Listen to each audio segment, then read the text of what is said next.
안녕하세요. 축구 전문 기자 한준입니다. 캡틴 손흥민 선수가 돌아오자 토트넘 허스퍼가 올 시즌 최고의 경기력을 뽐내며 웨스트햄 유나이티드와 프리미어리그 8라운드 런던 더비에서 4대1의 쾌승을 거뒀습니다. 하지만 이번 경기 역시 전반전 경기력은 답답했는데요. 후반전 시작과 함께 잉글랜드 미드필더 제임스 매디슨을 교체 아웃시킨 엔지 포스테코글루 감독의 전술 변화가 손흥민 선수를 살리고 또 토트넘을 완전히 다른 팀으로 바꿔 놓았다라는 영국 현지 전문가들의 분석이 나오고 있습니다. 실제로 매디슨이 나가자마자 15분 만에 손흥민 선수가 3골에 관여하고 자신의 시즌 3호 골까지 터뜨리면서 토트넘의 역전승을 이끌었는데요. 프리미어리그 명예의 전당 1호 헌액에 빛나는 역대 최다 득점 레전드 앨런 시어러가 영국의 공영방송 BBC의 분석 프로그램 매치 오브 더 데이에 출연해서 매디슨을 빼고 파페사르를 투입한 것이 토트넘의 경기력 그리고 손흥민 선수의 경기력을 어떻게 살렸는지 구체적으로 설명했습니다. 시어러의 냉철하고 깊이 있는 해설, 전체 내용을 해석해서 설명해 드리도록 하겠습니다. 먼저 이번 매치 오브 더 데이 주말 1회의 진행자는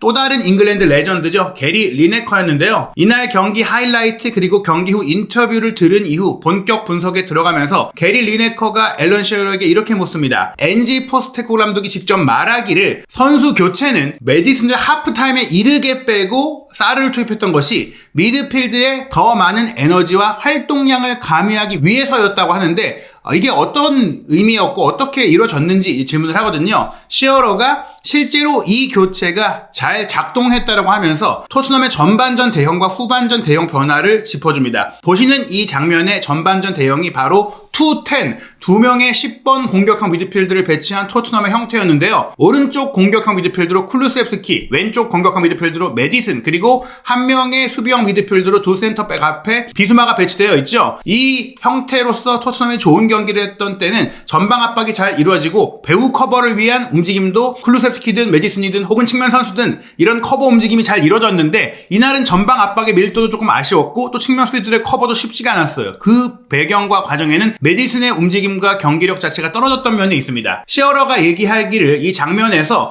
웨스트햄이 수비 라인의 선수들 특히 오른쪽에 토디버가 공을 잡고 빌드업할 때 솔랑키가 압박을 하러 갔죠. 그 뒤에 매디슨이 따라 올라갔고 쿨루셉스키가 여전히 2명의 10번 위치로 올라가 있는 상태였어요. 이때 매디슨이 전진한 그 뒷공간을 웨스트햄은 의도적으로 노린 것 같았습니다. 손흥민 선수가 사이드에 벌려있고 매디슨의 압박 상황에 따라서 그 곁에 간격을 맞췄는데 매디슨이 왼쪽 하프스페이스 지역을 기반으로 너무 많은 앞공간을 차지하다 보니까 오히려 손흥민 선수가 애매하게 뒤로 내려가게 되는데 손흥민 선수가 왼쪽 사이드 공격수로서 폭도 만들어줘야 하기 때문에 그 사이 공간을 적절하게 마크하기가 어려웠던 거예요. 그 과정 속에서 제러드 보엔이 오른쪽 측면 공격 위치에 있다가 오른쪽에 하프스페이스로 이동하면서 매디슨의 그 뒷공간을 공략하고 또 끊임없이 아론 완 비사카가 공격적으로 오버래핑에 들어가다 보니까 손흥민 선수가 아론 완 비사카도 막아야 하고 보웬도 막아야 되고 비수마는 또 이 2선 지역에 무려 4명의 선수를 배치했던 기도 로드리게스 한 명만 제외하고는 공격 상황에서 풀백도 올라가고 왼쪽에 쿠드스, 중앙에 파케타, 수체게 또 보웬 이런 선수들이 다 몰려있으니까 결국에는 수적 열세에 놓을 수밖에 없는 그 포백 앞 상황이 된 것이죠. 시어러는 웨스트햄이 이런 토트넘의 전방 압박을 너무나 쉽게 통과했다라면서 대표적인 장면을 소개합니다. 이 장면에서 매디슨이 압박하러 올라왔지만 사이드로 토디보가 아론 완비사카에게 크게 공을 열어주고 인버티드로 들어갔던 보엔이 그 사이 공간을 확실하게 차지하고 있죠. 완비사카가 보엔에게 공을 밀어 넣었을 때 매디슨이 뒤로 커버에 내려오는 속도가 너무나 떨어졌습니다. 그리고 나서 보엔이 또 개인 기술을 통해서 우도기도 쉽게 제쳐내는 그런 모습들을 여러 번 보여줬어요. 시어러가 얘기하기를 이 장면에서 공간을 보십시오라고 합니다. 여전히 이제는 공이 우리의 수비 진영으로 들어왔다면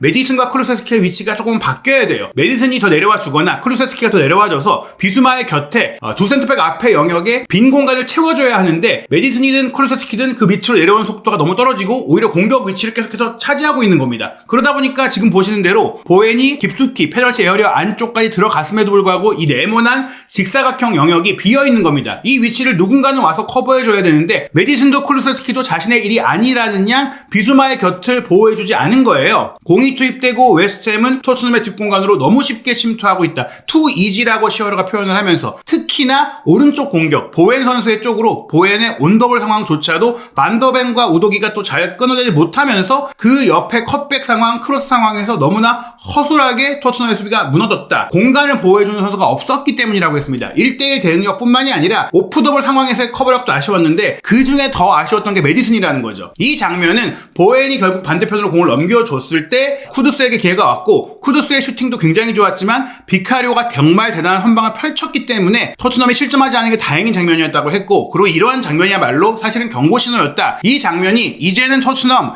포백 앞 공간을 좀 더 보호하는 움직임을 가져갈 필요가 있다라고 경고를 준 것인데, 여전히 메디슨도 쿨루세스키도 이것을 인지하지 못한 채 그냥 생각 없이 움직인 겁니다. 지금 보시면 또 한 번 웨스트햄이 수비력부터 빌드업해서 올라가는 장면인데요. 여전히 메디슨과 쿨루세스키가 투텐의 위치를 점유하고 있고, 메디슨과 쿨루세스키는 자기 진영으로 내려온 상태에서도 전방 압박이 제대로 되기 어려운 롱볼과 사이드 패스를 통해 웨스트햄의 공격을 전개함에도 불구하고 두 명의 미드필드가 전방 압박 위치에 그냥 생각 없이 서 있다 보니까 공이 뒤로 빠졌을 때 그걸 또 따라 내려가는 상황이 항상 되는 겁니다. 따라 내려가다 보면 결국에는 공간이 쫓아 내려가는 상황 속에서 커버하기가 쉽지가 않고 그 공을 차단하기가 쉽지 않고 타이밍도 놓칠 수밖에 없는 거잖아요. 이런 비슷한 상황이 계속 됐다는 거예요. 특히 쿨루세스키가 메디슨의 앞쪽으로 파케타와 수책이 올라가면 최소한 한 명은 더 깊이 내려가서 이 선수를 막아줘야 되는데 그런 상황이 안 나왔다는 거죠. 지금 보시는 대로 비수마의 곁에 파케타와 수책이 나란히 침투해 들어오잖아요. 수책이 더 공격적으로 전진할 때 비수마가 파케타 쪽으로 가야 될지 또 수책 쪽으로 가야 될지 헷갈릴 수밖에 없고, 둘 다를 동시에 막는 것은 불가능하기 때문에 한 명이 내려와 줘야 되는데, 지금 보세요. 두 선수가 올라갈 때 결국 비수마가 수책이 아닌 파케타를 선택했을 때 수책은 중앙 전방 공간에 완전히 오픈 찬스로 열려있는 상황이 됐습니다. 쿠두스가 왼쪽 사이드에서 크로스할 수 있는 위치를 잡았죠. 여기서 수책의 근거리에 거의 5야드 가까이 동그랗게 공간이 생겼다고 시어러가 설명을 합니다.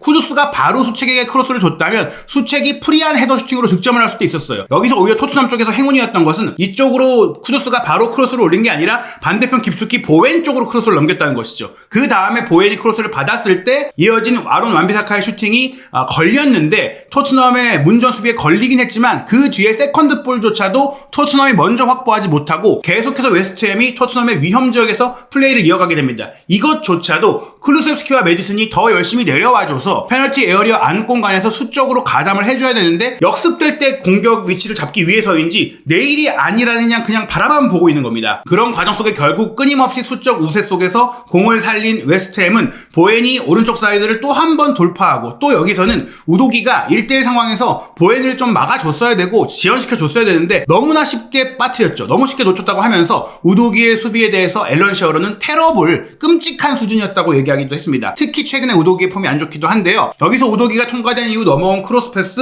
비수마가 또 니어포스 쪽으로 오는 공을 잘라내려고 했지만 그 뒤에 막아주는 선수 메디슨이든 쿨루세스키든 와 있었어야 되는데 그러지 않고 또 바라만 보고 있죠. 지금 보시면 포로가 그나마 쿠두스를 막기 위해 뒤늦게 쫓아들어오고 있지만 포로 혼자서 여기 주변에 있는 모든 선수를 막을 수 없잖아요. 포로를 욕하기에 앞서 멀뚱히 바라보고 있는 메디슨과 쿨루세스키에도 책임이 있는 겁니다. 여기서 슈팅을 허용하면서 결국에는 실점을 한 장면이었는데, 너무나 순식간에 벌어진 일이었는데 앞서 말씀드린 쿠두스의 슈팅으로 이미 비카리오가 가까스로 막아냈던 그 위기에 이어 똑같은 장면이 나오는데도 대비하지 못했다는 점은 큰 문제였다는 것이죠. 다행히 쿨루세스키의 골로 동점골을 만들고 전반전을 마쳤는데요. 메디슨과 쿨루세스키 중에 그래도 쿨루세스키의 공격적인 폼이 더 좋았고 득점까지 올렸기 때문에 이 두 명 중에 포스테콜로 감독은 메디슨을 빼기로 결정한 겁니다. 본래 프리시즌에는 왼쪽 메잘라 메디슨, 오른쪽 메잘라 사르가 주전 조합이었는데 이 사르의 자리에 쿨루세스키가 굉장히 좋은 폼을 보이면서 메디슨, 쿨루세스키 그리고 뭐 비수마 또는 벤탄쿠르가 역삼각형 3미들의 주전 조합이 됐잖아요. 그런데 이번 경기 쿨루세스키가 워낙 잘하고 있는 가운데 메디슨의 경기력이 아쉬웠기 때문에 사르를 왼쪽 메잘라 위치에 투입하는 새로운 형태의 미드필드를 후반전 시작과 함께 내세웁니다. 이 장면을 보시면 이미 포스테콜로 감독은 메디슨의 부상이 아닌 플레이의 아쉬움을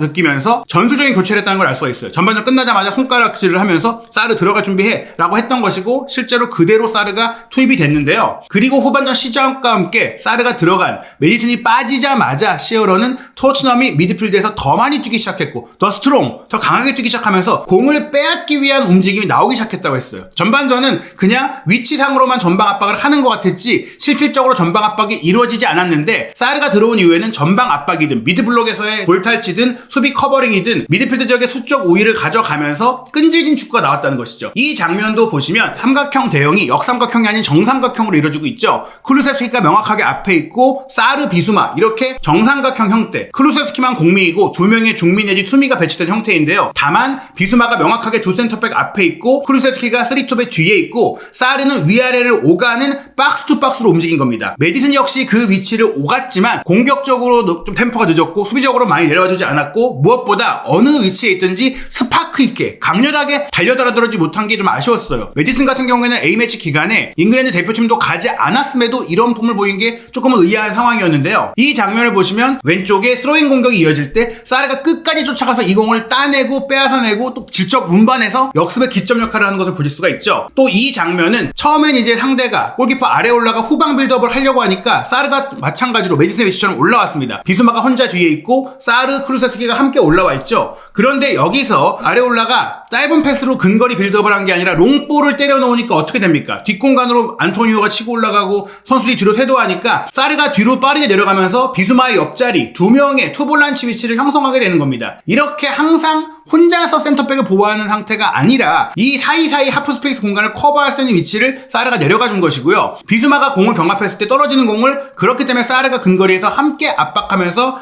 직접 공을 탈취하고 이 공을 탈취한 이후 공격으로 전개하는 상황이 됐는데 이 효과가 바로 오히려 어떻게 보면 웨스트햄의 공격 상황을 끊어내자마자 토트넘이 득점 상황으로 연결된 거예요. 사르가 따낸 공이 손흥민 선수에게 전달이 된 장면입니다. 왼쪽에 이제 공을 연결해준 사르가 전진하고 오른쪽에서는 클루세프스키가 전진을 하고 있고 맨 위에서는 존슨이 침투를 하고 있는데요. 여기서 손흥민 선수가 밑으로 내려와서 메디슨의 영역이에요. 여기 역시 메디슨이 계속해서 차지하고 있던 영역이니까 메디슨이 항상 여기에 머물러 있으면서 수비도 잘 안 하고 또 공격 지역에서는 템포를 질질 끄니까 손흥민 선수가 사이드에서만 벌려있고 뭔가 경기에 개입하기가 어려웠는데 이처럼 사르가 활발하게 움직여주면서 딱 중앙 공간에서 공격할 때 지역이 비니까 손흥민 선수가 왼쪽 사이드에 있다가 내려와서 메디슨의 공미 공간을 차지해주면서 공을 확보하고 오른발 아웃프런트 패스를 기가 막히게 클루세프스키에게 찔러줍니다. 그 다음에 클루세프스키가 공을 가지고 커트인에 들어가고 손흥민 선수는 클루세프스키가 오른쪽에서 중앙으로 커트인에 들어가니까 중앙에서 오른쪽 뒤로 빠져들어가는 교차 움직임을 가져갑니다. 이날 클루세프스키가 좋은 온더볼 플레이를 보였다고 시어러가 얘기를 하는데요. 바로 이 장면이 손흥민 선수의 슈팅에 이은 웨스트햄의 자책골이 나온 상황이에요. 이렇게 클루세프스키가 올라가면서 수비를 자신 앞으로 다 몰아놨어요. 왜냐? 전반전에도 클루세프스키가 이렇게 몰고 들어가다가 왼발 슈팅으로 득점을 했기 때문에 이번에도 웨스트햄 선수들은 뒤로 돌아가는 손흥민 선수보다는 클루세프스키 쪽에 모든 신경을 갖고 그쪽으로 몰려들었거든요. 그러자 클루세프스키는 뒤로 돌아가는 손흥민 선수에게 주저없이 빠르게 패스를 연결해줬고 손흥민 선수는 이 패스를 받자마자 빠르게 왼발 슈팅을 가져갔습니다. 이 슈팅이 비록 아레올라 골키퍼의 정면으로 이어졌지만 워낙 강했기 때문에 발로 쳐내는 상황이 됐고 또 함께 따라 들어오던 선수가 있었죠. 솔랑키나 또 사르나 이런 선수들이 문주에 진입하니까 흘러나온 공을 같이 처리하려고 내려왔던 토디보를 맞고 이 공이 다시 아레올라를 맞고 자책골로 이어진 거예요. 시어러는 이처럼 사르가 들어가면서 토트넘이 공격 지역에서 빠르게 압박을 하면서 이런 기회를 얻을 수 있었다. 비록 상대 자책골이 나온 거지만 토트넘의 전술 변화, 플레이 변화, 토트넘의 주도적인 플레이를 통해서 끌어냈던 득점이라고 설명을 합니다. 이 장면도 마찬가지로 중요한데요. 손흥민 선수의 슈팅이 골대를 때리고 나온 장면이에요. 이 장면에서도 웨스트햄이 후방 빌드업을 할 때 클루세프스키가 공미 위치에 있고 사르와 비수마가 두 명의 투볼란치 위치에 있죠. 하지만 전방 압박을 위해 사르가 튀어 올라옵니다. 공이 뒤로 오면 뒤를 커버하지만 굳이 본인이 공간을 낭비하지 않는 거예요. 앞에 공간에 압박을 할 필요가 있다? 그럼 언제나 튀어 올라가는 겁니다. 지금도 튀어 올라가서 끊어내면서 이제 공격이 전개되죠. 그때 솔랑키가 내려와서 이 공을 받아주고 왼쪽 사이드에 있던 손흥민 선수가 솔랑키가 비운 전방 공간으로 치고 올라갑니다. 이렇게 선수들이 유기적으로 움직이는 겁니다. 솔랑키가 내려오면 손흥민 선수가 올라가고 여기서 사르가 빠지면 손흥민 선수가 밑으로 가고 클루세프스키가 이렇게 올라가면 손흥민 선수가 일로 빠져들어가고 근데 메디슨은 이 위치를 혼자서 천천히 너무 많이 점유하고 있으니까 손흥민 선수가 이리저리 가면서 플레이를 할 수가 없는 거예요. 메디슨이 빠지고 나서 모든 공격 라인의 움직임이 다 변화된 겁니다. 여기서 사르가 끊어낸 공을 솔랑키가 받고 솔랑키가 클루세프스키 쪽으로 애초에 패스를 찔러 넣은 것인데 이게 상대의 수비를 막고 굴절되면서 손흥민 선수 쪽으로 흘렀어요. 운 좋은 상황이라고도 볼 수 있지만 손흥민 선수가 왼쪽에서 가운데로 치고 들어갈 수 있는 공간이 생겼고 그 공간을 본인도 잘 노리고 들어갔기에 이 좋은 기회가 생겼는데 여기서 빠른 타이밍의 슈팅을 수비 두 명 사이에서 손흥민 선수가 연결을 했지만 아쉽게도 골포스트를 때리고 나갔습니다. 토트넘이 공격 진영에서 또 한 번 좋은 압박, 쇼트 카운터로 득점 기회를 만들었었다. 손흥민 선수의 슈팅이 이번에도 골망을 갈랐어야 했는데 아쉽게 놓쳤다. 조금은 결정력이 아쉬웠다라는 평가도 나왔습니다. 하지만 이 장면 직전에 있었던 이 득점 장면 역시 토트넘이 사르를 투입한 것을 통해서 중원 압박, 신속한 쇼트 카운터, 신속한 속공으로 지금까지 포스테코글루 감독 체제가 메디슨의 존재로 인해 지나치게 지공 형태, 지나치게 공격 템포가 늦었던 상황들을 완전히 탈피하는 전혀 새로운 모습을 보였던 증거가 됐습니다. 히어로도 얘기해요. 이 장면은 어떤가요? 라고 하면서 태클로 사르가 따라 내려오면서 공을 따내자마자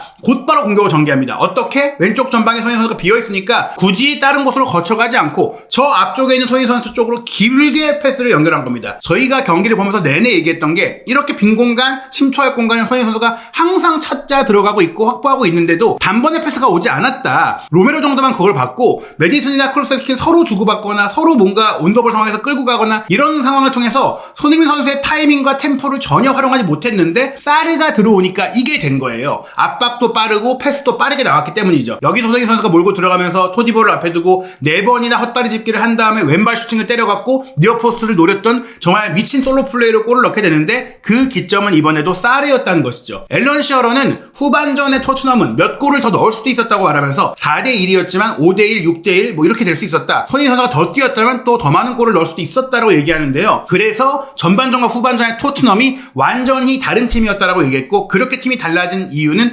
메디슨이 빠지고 사르가 들어온 이 변화가 컸다라는 겁니다. 시어러는 메디슨과 사르의 기록도 비교했는데요. 메디슨이 전반전 46분을 뛰었고 사르가 후반전 추가 시간까지 52분을 뛰었는데 조금 더 사르가 많이 뛰긴 했어도 뛴 거리가 메디슨은 5.5km, 사르가 5.9km로 사르가 더 많이 뛰었죠. 스프린트, 전력 질주도 메디슨은 4번밖에 되지 않았지만 사르는 7번을 했습니다. 인텐시브 런, 스프린트까지는 아니지만 강도 높은 달리기도 메디슨이 146회였는데 사르가 173회로 30회 가까이를 더 많이 했고요. 메디슨이 없었던 수비 기록도 사르가 2개를 기록하고 메디슨은 전혀 없었고 경합 승리도 메디슨은 2번에 불과했지만 사르는 4번이었습니다. 이렇게 미드필드 라인의 활력과 에너지와 수비력을 보강해주니까 공격수들의 부담도 덜어지고 선수들의 스위칭 플레이도 활발했던 것이죠. 시어러는 모든 기록에서 큰 차이가 있었다고 얘기했는데요. 물론 그렇다고 하더라도 이날 활약이 앞으로 메디슨이 이제는 뛰지 못할 것이다. 선발로 못 뛸 것이다. 그걸 의미하는 것은 아니라고 했어요. 두 선수의 장점이 다르고 상대팀도 다를 수밖에 없기 때문에 그에 따른 다른 옵션이라고 얘기를 했는데 중요한 것은 이제는 메디슨이 주전, 사르가 백업인 상태가 아니라 당일 컨디션과 상대팀의 전술적인 상성에 따라서 누가 선발로 나와도 이상하지 않은 동등한 상황까지 온 게 아니냐라고 얘기한 겁니다. 즉 팀플레이를 위해서 앞으로는 메디슨이 답주전이 아니라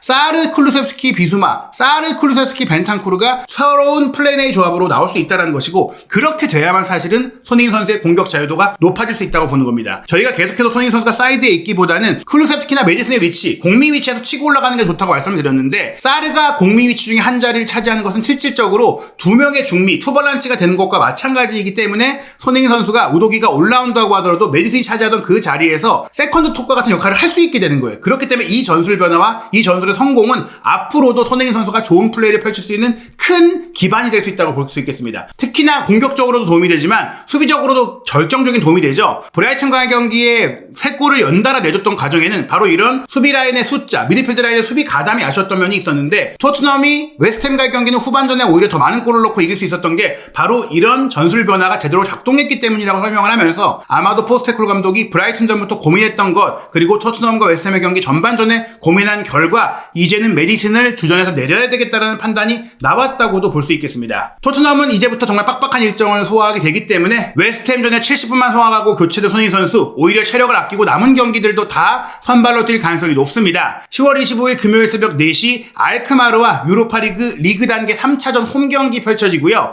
10월 27일 일요일 밤 11시에는 크리스탈 팰리스와 원정 경기로 프리미어리그 9라운드, 10월 31일 목요일 새벽 5시 15분에는 맨체스터 시티와 카라바오컵 16강전 홈경기가 펼쳐집니다. 11월 달에도 에스턴 빌라전, 유로파리그 갈라타사라이전, 또 프리미어리그 입스위치전과 프리미어리그 맨시티전, 그리고 AS 로마와 유로파리그 경기까지 빠듯하게 이어지는데요. 몸 상태를 회복하고 최고의 컨디션으로 돌아온 손흥민 선수, 알크마르전, 팰리스전, 그리고 맨시티와의 유로파리그까지 이 3개 대회에서 어떤 모습을 보일지 또 어떤 경기력을 펼쳐 보일지 한준TV의 실시간 소통 방송 입중계 계속되고요. 다양한 영국 현지 반응과 해외 반응도 놓치지 않으시기 바랍니다. 한준TV 구독, 좋아요, 알림 설정으로 한준TV가 더욱더 다양한 컨텐츠, 또 다양한 이야기 전해드릴 수 있도록 많은 성원 부탁드리겠습니다.